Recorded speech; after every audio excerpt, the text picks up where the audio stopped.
Olá, minhas amigas, olá, meus amigos, bem-vindos à sua aprovação. E a gente aqui vai trazer alguns pontos, esperando que pelo menos um desses daqui eles peçam aí para você. A gente começaria dizendo, pessoal, sobre a responsabilidade ambiental. Então, pessoal, a Constituição Federal, no artigo 225, parágrafo 3º, ela diz o seguinte: condutas e atividades lesivas ao meio ambiente sujeitarão os infratores, pessoas físicas e jurídicas, a sanções penais, administrativas, além da obrigação de reparar os danos causados. Então, você observe que a Constituição está dizendo conduta, pode ser de uma pessoa, atividade desenvolvida por uma pessoa física ou por uma pessoa jurídica. Condutas e atividades lesivas ao meio ambiente sujeitarão. Sujeitarão não significa sempre. Porque se você disser que é sempre, sabe o que você vai estar dizendo? Que qualquer coisa que a pessoa faça, ela responde por crime, infração administrativa e obrigação de reparar dano. Mas nem tudo que ela faz está tipificado como crime. Então, lembre-se, sujeitarão significa pode ocorrer a tripla responsabilização. Sempre acontece? Não. Precisa ter um tipo penal, uma infração administrativa e ter causado dano. Muito bem. E aí eu diria para você, eu posso acumular essas três responsabilidades? Claro, a Constituição diz isto. Mas não está havendo bis in idem? Não. Então eu posso tomar uma multa por um crime ambiental e uma multa por uma infração administrativa? Sim. E qual das três é a mais importante? Civil. Obrigação de reparar o dano. Por quê? Basta você pensar. Danos ambientais não prescrevem. Crimes e infrações administrativas prescrevem. Dano ambiental, quando alguém adquire a propriedade, assume a responsabilidade. A natureza é real. Passa para o adquirente. Crime e infração administrativa não passam para o adquirente. Veja, é só você observar que o tratamento que se dá para a responsabilidade civil é muito mais forte. Muito bem, então voltando agora aqui. O que você deve guardar da responsabilidade civil? A responsabilidade civil ambiental, ela é objetiva. O que significa isso? Não se examina dolo e culpa. E também não se examina nexo. Como é que eu vou responsabilizar alguém sem nexo causal? Diga para mim. Então eu escolho alguém na rua falar a você. Gente, eles colocam sempre na tua prova. Responsabilidade civil ambiental, não se exige dolo, culpa e nexo. Está errado. Por quê? Porque não se exige dolo e culpa, mas nexo causal sim. Então quais são os elementos que eu preciso na responsabilidade civil? Conduta ou atividade lesiva ao meio ambiente? Danos, nexo causal. Sempre, sempre. Quem é que pratica conduta ou atividade lesiva ao meio ambiente? Você tem que ler o artigo 3º, inciso 4º da Lei 6938/81. Qualquer pessoa física ou jurídica de direito público, olha o Estado aí, ou privado, não importa se foi responsável direto ou indireto pelo dano ambiental. Ah, mas o responsável direto tem mais responsabilidade que o indireto. Nada disso. Tudo igual. Ah, mas o poder público não pode responder objetivamente. Responde. E ele não pode ter responsabilidade solidária. Tem. Mas não tem nenhuma brechinha favorável ao poder público? Tem uma. Na execução da sentença, no cumprimento de sentença, ele fica por último. Quando ele é responsável indireto, a execução contra o poder público é a última, é subsidiária. Luiz, me dá um exemplo. Então vamos imaginar que sai um loteamento clandestino numa cidade. Quem é responsável? É o loteador. Ele é o responsável o quê? É direto. E o município é o responsável indireto. Por quê? Ele tem que evitar, não fiscalizou. Então eu tenho poluidor responsável direto, município responsável indireto. Os dois vão para o polo passivo de uma ação civil pública movida pelo Ministério Público. A responsabilidade dos dois, o que é? Objetiva, solidária. Os dois são condenados solidariamente. Só que na hora de executar, no cumprimento de sentença, primeiro eu esgoto todos os bens do poluidor direto. Que é quem? Um loteador. E se precisar, aí eu vou no erário. Isto aí, pessoal, é uma construção jurisprudencial. É só para poder preservar o erário que é do povo. A erário público. Tá errado falar erário público. Por quê? Porque quando você fala erário já é público, né? Mas vamos dizer assim, o erário já é um bem difuso, é da coletividade. Uma coisa que vai cair para você. Por quê? Porque não caiu na prova da OAB ainda. O Supremo, no dia 17 de abril de 2020, ele em repercussão geral, então não é uma simples decisão, ele decretou: os danos ambientais não prescrevem. Isso é importante? Pô, se não for importante, então não sei o que é. Os danos ambientais não prescrevem, mas ele vai colocar na tua prova, para te enganar, que os danos individuais que as pessoas sofrem pela poluição prescrevem ou não. O que ele vai pôr? Ele vai pôr que os danos individuais também não prescrevem. O Supremo não falou isso. Então lembre-se, danos ambientais não prescrevem, danos individuais prescrevem, hein? Mas, Luiz, eu posso reclamar danos patrimoniais e morais? Sim, danos patrimoniais, morais, individuais e coletivos. Não tem dúvida disso? Claro que não. Não há dúvida a respeito disso. E o nexo causal? Então, presta atenção numa coisa que eu não entendo porque que eles não pediram ainda. Nós trabalhamos com a teoria do risco da atividade. Sempre foi assim? Claro. Se eu tenho um posto de combustível, gente, é uma atividade de risco. Tudo que pode gerar dano ambiental é atividade de risco. Só que o STJ nunca tinha definido se era risco integral ou se era risco criado. Tem diferença? Lógico. Risco criado, você consegue fazer o seu cliente escapar quando você prova caso fortuito, força maior e fato de terceiro. Criado. Risco integral, não se aceita caso fortuito, força maior e fato de terceiro. Em 2014, o STJ tomou a decisão num repetitivo. Não é uma simples decisão, é repetitivo. 1374284 de Minas. Você já sabe o que ele falou, né? É risco integral. Então, veja, não cabe excludente de responsabilidade, hein? Não cabe caso fortuito, força maior de fato de terceiro. Você fala, mas então isto é corda no pescoço dos empreendedores. Meus amigos, e lembre-se de quatro súmulas que o STJ tem. 613, não se admite a teoria do fato consumado em matéria ambiental. Mas tem isso, todo mundo alega, né, gente? Olha, eu construí essa casa há 15 anos, eu fiz isso há 20, não posso agora. Isso não admite. Então, veja, não admite teoria do fato consumado. Súmula 618, o juiz pode inverter o ônus da prova nas ações ambientais. 623, cuidado, pessoal, as obrigações ambientais têm natureza propter rem.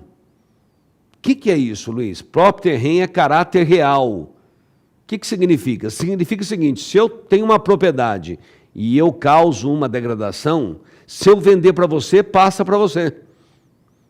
E você se livra? Não. Passa para o adquirente, mas não livra o antecedente, o proprietário anterior. Então, nós passamos a ter responsabilidade solidária, sim. E, por último, a súmula 629 do STJ. Numa ação civil pública só, o promotor pode pedir condenação do poluidor na obrigação de não fazer, de fazer e de indenizar. Muito bem. Luiz, tem alguma novidade na responsabilidade administrativa? Então, preste atenção. Responsabilidade administrativo-sancionadora é aquela que resulta da prática de uma infração administrativa. Tem que ter uma infração administrativa. Luiz, onde que está o conceito de infração administrativa? No artigo 70 caput da Lei 9.605/98. O que está escrito lá? Lá fala assim, considera-se infração administrativa toda ação ou omissão que viola uma regra jurídica de proteção ambiental. Só isso? É o conceito geral. Mas só isso basta para punir o meu cliente? Não. Tem que respeitar tipicidade e legalidade. Mas onde estão, então, as infrações tipificadas? No decreto, atenção, 6.514/08, é um decreto federal. Quantas são? 70, dos artigos 24 a 93. Se não tiver ali, o auto de infração não vale. Então, as infrações administrativas estão nesse decreto, nos artigos 24 a 93, ok? Seguindo os princípios de tipicidade e legalidade. Luiz, qualquer um pode ir lá e autuar meu cliente? Não. Artigo 70, parágrafo 1º da Lei 9.605/98. São autoridades competentes para fiscalizar, lavrar o auto de infração e instaurar o processo administrativo os funcionários de órgãos ambientais que têm a missão de fiscalizar. Lembra? Tem até concurso para fiscal do IBAMA. Quer dizer, tem não. Eles dizem que vão fazer. Sabe quantos fiscais do IBAMA estão faltando? 2.500. Então não pode pegar qualquer funcionário e ir lá fiscalizar? Claro que não, a auto-infração é nulo. Quem pode são os funcionários cujo cargo, cuja função é fiscalizar. E quem mais? E os agentes das capitanias dos portos do Ministério da Marinha. Aí lavra-se o auto de infração. Aí cria um problema para o teu cliente. Por quê? Porque lavrado o auto de infração, pessoal, isto aqui é um ato administrativo. Então ele tem presunção de legalidade, legitimidade e veracidade. Ah, mas ela é uma presunção relativa. Sim, mas é presunção a favor do poder público. Quer dizer que o ônus da prova, o ônus de provar que o ato não é legal, não é legítimo, não é verdadeiro, é seu, é do infrator. Você que vai ter que fazer. Na esfera administrativa, quanto tempo eu tenho para fazer a defesa? 20 dias. E quanto tempo a autoridade tem para julgar? 30 dias. Quanto tempo eu tenho para recorrer? 20 dias. E se for condenado o meu cliente à multa, quanto tempo ele tem para pagar? Voluntariamente? Voluntariamente? 5 dias. 20 para defesa, 30 para decidir, 20 recursos, 5 para pagar. Mas, Luiz, você disse que os danos ambientais não prescrevem. Danos ambientais, não. E a infração administrativa prescreve? Sim. Prescreve? Sim. E nunca caiu para você, não entendo. Onde está a prescrição? Artigo 21 desse decreto 6.514/08. É fácil. Tem 5 pontos que você tem que guardar. 5. O poder público tem 5 anos para lavrar o auto de infração. E se não lavrar? Prescreveu. Mas como é que conta esse prazo? Se a infração administrativa ela é instantânea, do dia que aconteceu. E se ela é permanente ou continuada? Do dia que ela cessar. E se ela levar, assim, 30 anos para cessar? 30, cessou, ainda tem mais 5 para lavrar. Deus, cuidado. Cair na tua prova, não precisa ficar desesperado, não. Enquanto ela estiver lá, não começou a contar o prazo, hein? Quando a infração permanente ou continuada. Primeiro ponto. Segundo ponto, Se o processo administrativo ficar paralisado por mais de 3 anos, cuidado que ele vai pôr na tua prova 3 anos.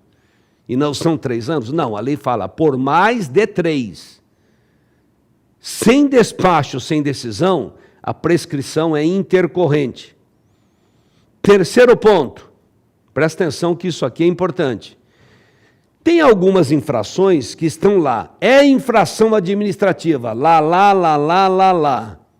Aí você vai na lei dos crimes ambientais e fala, é crime, lá. É a mesma coisa. Então, a mesma infração, ela é a infração administrativa e é crime. Como é que você conta esse prazo para o poder público lavrar o auto de infração? 5 anos. Não, não é mais 5 anos.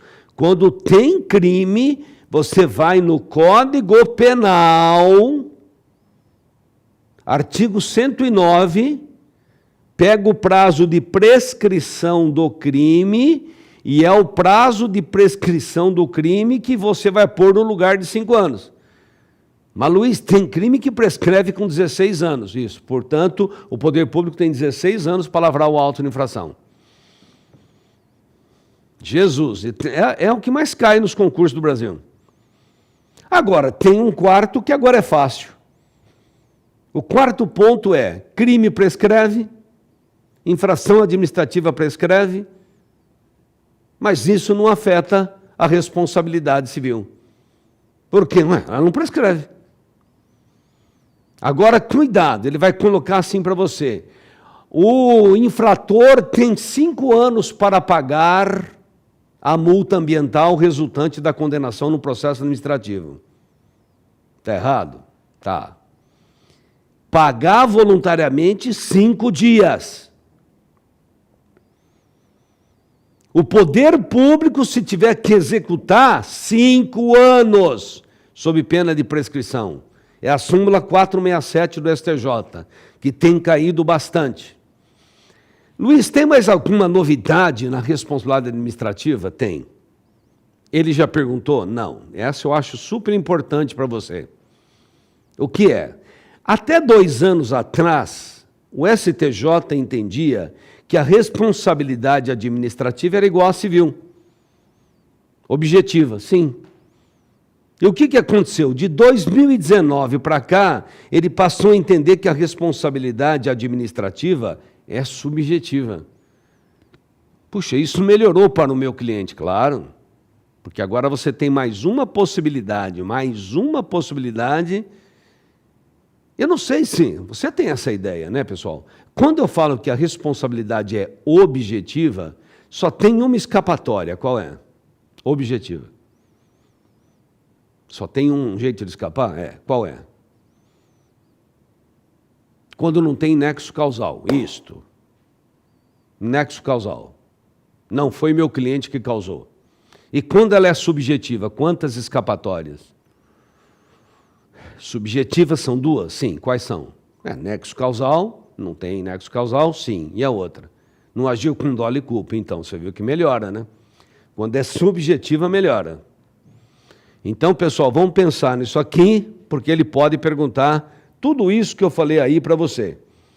Agora, algumas coisas que eu queria trazer para você, que também são importantes.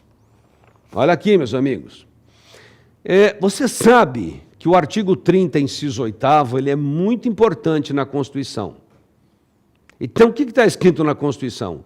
Compete aos municípios promover o adequado ordenamento territorial, mediante o planejamento e o controle do uso, parcelamento e ocupação do solo urbano. Então, quem cuida, pessoal, da política de desenvolvimento urbano é o município. Então, o que ele tem que fazer? Planejamento urbanístico. Mas, Luiz, como é que ele faz o planejamento urbanístico? Plano diretor. Mas todos os municípios têm que fazer plano diretor? Não. Quantos, mais ou menos, do Brasil? 1.800.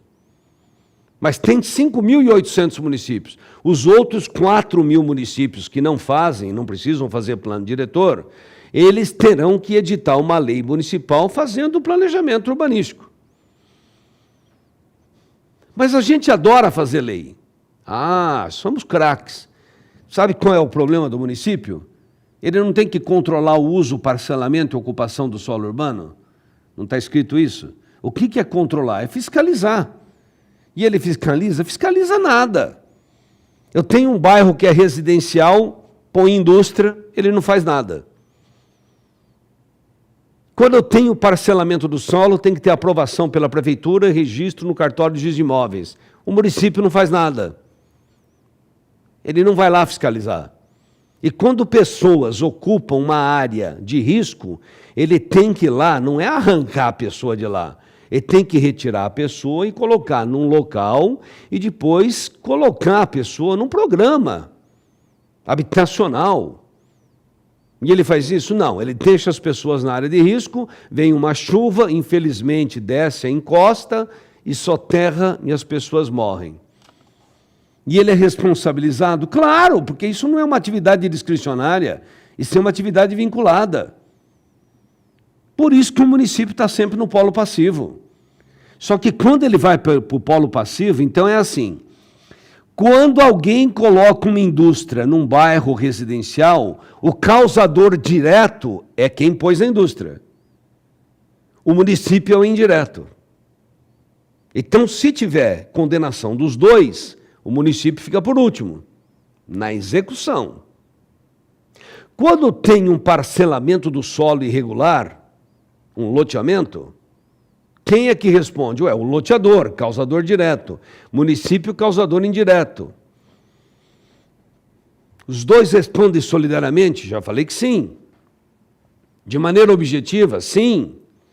Só que quando for cumprir a sentença, primeiro eu esgoto todos os bens do causador direto. Ah, mas era uma empresa. Desconsideração da personalidade jurídica. E se faltar um pouquinho? Aí você vai no município. Só na execução. Agora, quando é ocupação de área de risco, quem é o responsável? É só o município. Então não tem causador direto a não ser o município, gente. Então eu quero que você entenda que tem hora que o município é causador direto. Ele deixou pessoas ocuparem área de risco, ele tira esgoto da tua casa, não trata e joga sem tratamento nos cursos d'água. Bom, meus amigos, eu quero que você saiba que parcelamento do solo, parcelamento é gênero. E eu tenho duas espécies, desmembramento e loteamento. Qual a diferença? Vamos, lindos, qual a diferença entre loteamento e desmembramento? Então, a definição dos dois começa de maneira idêntica. Loteamento e desmembramento são subdivisões de gleba, eles usam a palavra gleba, em lotes para edificar. Até aí é igual, até aí não muda. Onde é que altera? Então, presta atenção. Se mexeu na estrutura viária, o que é estrutura viária? Rua. Ah, precisa construir uma rua? Não. Se tiver uma rua e ele alargar meio metro, ele mexeu na estrutura viária. Não, mas ele prolongou só 3 metros, mexeu na estrutura viária. Mexeu na estrutura viária é loteamento. Não mexeu na estrutura viária é desmembramento. Tá. E quantos loteamentos eu tenho? Quantas modalidades? Cuidado, isso aí vai cair na tua prova. Nós temos 2 modalidades de loteamento. Eu tenho um loteamento que é comum. Loteamento comum? Que é o loteamento da Lei 6766/79, 40 e poucos anos lá atrás. O que é isso? É subdivisão de uma gleba em lotes para edificar, só que não tem muro. Ah, ele não é fechado. Fechado entre aspas, porque não existe esse nome, loteamento fechado. Gente, como passa rápido 25 minutos. Você percebeu ou não? Loteamento fechado é um nome impróprio, mas eu vou explicar. Presta atenção, pessoal. Loteamento comum é aquele que existia lá 20, 30 anos atrás.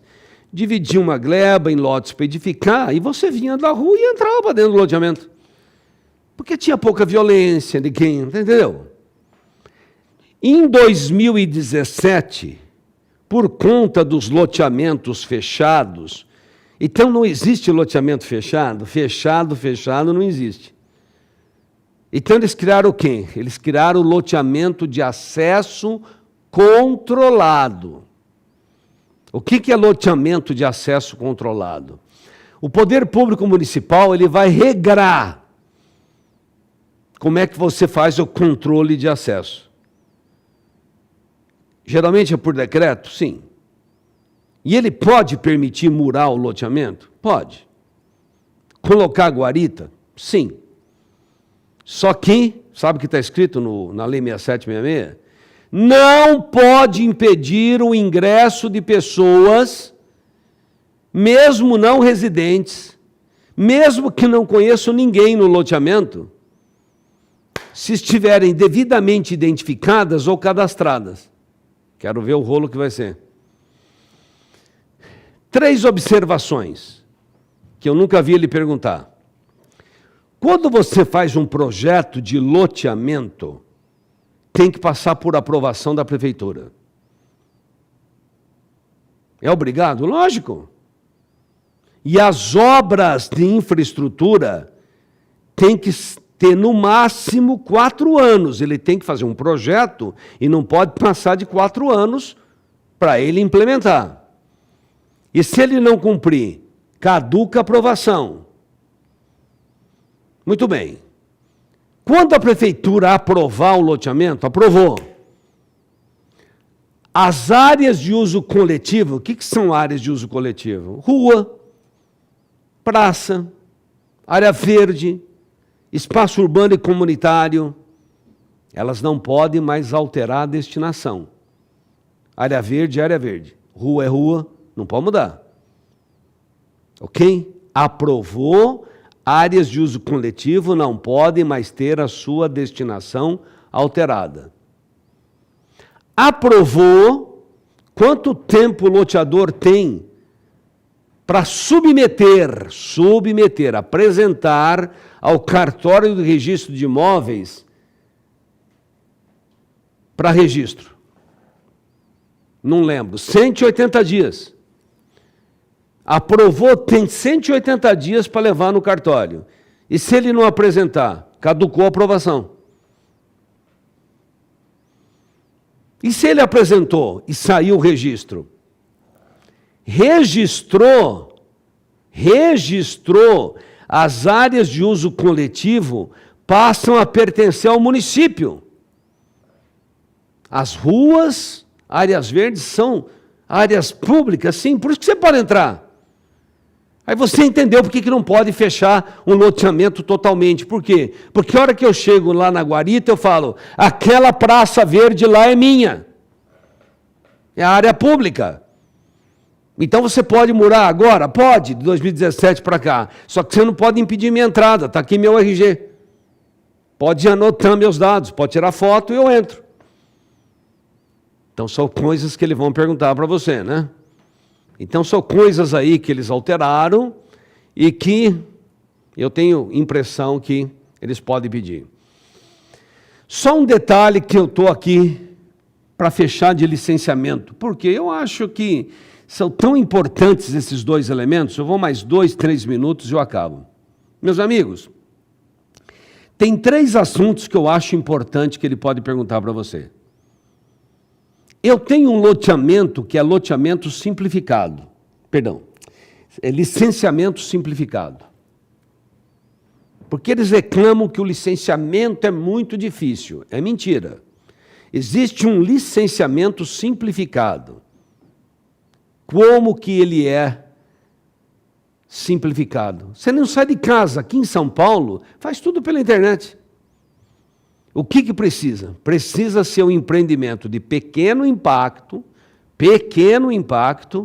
e tem que ter a autorização do Conselho de Meio Ambiente.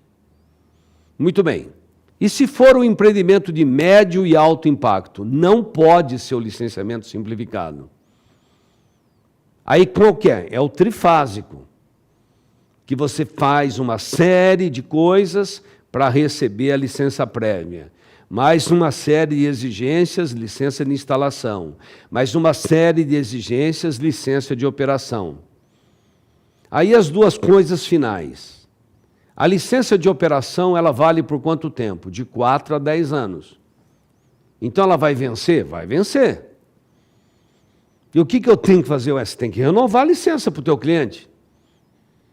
E quanto tempo eu tenho para fazer esse pedido? Pelo amor de Deus, 120 dias antes do vencimento. Por quê? Porque a lei diz assim, ó, você fez com 120 dias de antecedência, pelo menos? Fiz. Se o poder público disser renovo, está renovado. E se o poder público disser não renovo, não está renovado. E se o poder público, que não tem mais ninguém, porque diminuiu quase metade dos funcionários, ele não tem tempo em 120 dias para resolver se renova ou não. Aí que está o valor dos 120 dias. Prorroga o prazo da licença. Por quanto tempo? Até o órgão ambiental fala sim ou não. Ah, meu cliente então...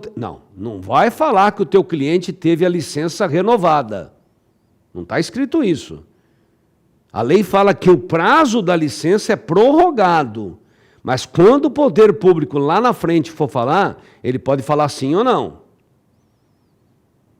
E última coisa, o poder público ele pode mexer na licença no meio do caminho, hein? Pode mexer sim, você não tem direito adquirido a imutabilidade da licença. Então guarde essa última informação. O poder público, mediante decisão motivada, pode modificar, suspender e cancelar uma licença ambiental que está em vigor, desde que aconteça uma de 3 situações. Só essas 3, só. Descumprimento da lei ou da licença, falsidade no procedimento de licenciamento e o que aconteceu em Mariana e Brumadinho, infelizmente. Superveniência de graves riscos ambientais ou de saúde. Eu não sei se você sabe, mas existem 4 sistemas de armazenamento de resíduo de mineração.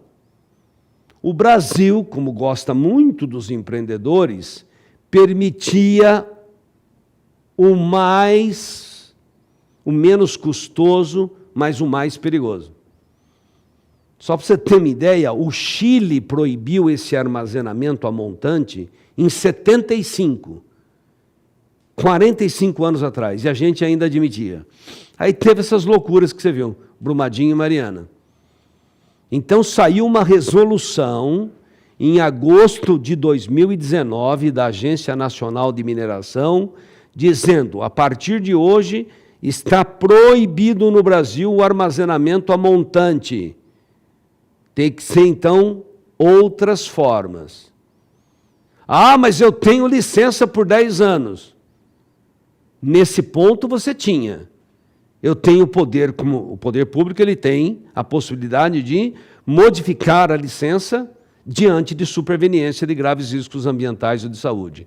Então, lembre-se, a nova resolução, que é a 13 de 2019, não permite mais o armazenamento a montante. Quem tinha licença dizendo que podia fazer, não pode mais, e quem fez tem prazo para desmontar e tirar tudo. Vai ser custoso, vai ser custoso. Bem-vindos à aprovação. E já estou esperando todo mundo aqui na segunda fase, que você tenha uma prova ambientalmente equilibrada. Lindos, fiquem com Deus, uma ótima prova para todos.